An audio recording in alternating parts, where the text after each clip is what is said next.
अभी boat start हो रहे हैं।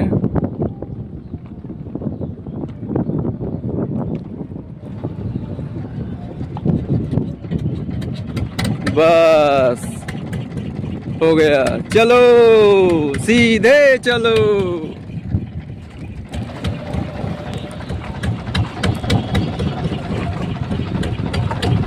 বেশ সুন্দর পরিবেশ, মনোরম আবহাওয়া, চারিদিকে নদী আর বালুর চর, মাঝে মাঝে জায়গায় জায়গায় বালু চর।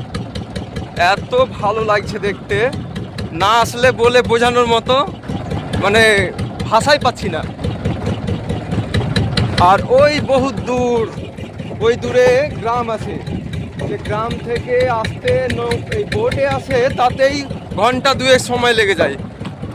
ভাড়াও বেশ ভালোই লাগে, এক একজনের 100 করে ভাড়া। আর বেশ বড় বড় বোট, এই যে বোটগুলো দাঁড়িয়ে আছে, এরা আসে ওই গ্রাম থেকে আসে এখানে। আসাম যে ধুবড়ি হচ্ছে ডিস্ট্রিক্ট, সেই ডিস্ট্রিক্ট জেলাতে অনেক কাজ থাকে তাদের, কেউ জবের কারণে, কেউ চাকরির কারণে, কেউ সার্ভিসের কারণে, কেউ ডকুমেন্টারি কোনো কারণে। এখানে আর্মি ক্যাম্প আছে পাশেই, এটা এখানে জেলা কোর্ট, তারপরে SP office, food supply office, সব এখানেই। যার জন্য দূর দূর থেকে আসতে ওরা বাধ্য হয়। তো আমরা এখন নৌকাতে ঘুরছি, বেশ ভালোই লাগছে। এই যে নৌকার একদম